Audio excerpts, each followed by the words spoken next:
gulai daun singkong, menu rumahan yang simpel dan enak banget.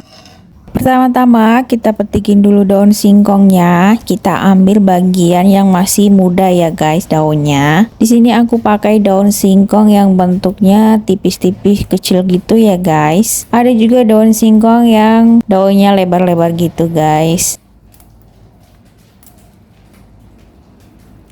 Oke, selesai dipetik-petik, dicuci bersih ya guys.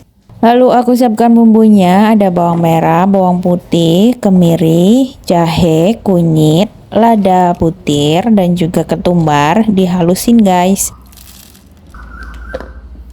Lalu ada bumbu pelengkapnya, ada serai, daun jeruk, lengkuas, daun salam, dan juga ada cabai rawit, nanti diunggulin aja ya guys. Lalu pakai 1 kotak santan instan. Rebus daun singkongnya terlebih dahulu sampai empuk ya guys. Di sini aku pakai tambahan baking soda dan juga garam. Karena kalau dikasih baking soda nanti dia cepat empuk dan masih hijau guys. Oke, di sini kita mulai tumis dulu bumbu yang sudah dihaluskan tadi. Dioseng-oseng lalu ditambahkan juga bumbu pelengkapnya yang serai dan kawan-kawannya tadi ya guys.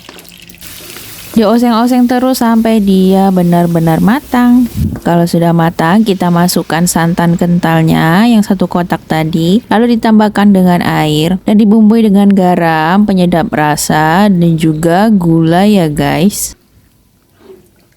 Diaduk-aduk lalu biarkan ia menggelegar ya guys. Kita masukkan cabai unggulnya dan juga kita masukkan daun singkong yang sudah direbus tadi lalu diiris-iris ya guys. Dan diaduk-aduk daun singkongnya biar bercampur dengan bumbunya ya guys. Dan diamkan ia sampai benar-benar tercampur dengan bumbu. Lalu sudah selesai. Sayurnya sudah matang ya guys. Ini paling mantap kalau dinikmati dengan ikan asin goreng dan juga tempe goreng. Lalu tidak lupa juga dengan sambal bawangnya. Oke guys, terima kasih sudah menonton. Wassalamualaikum warahmatullahi wabarakatuh.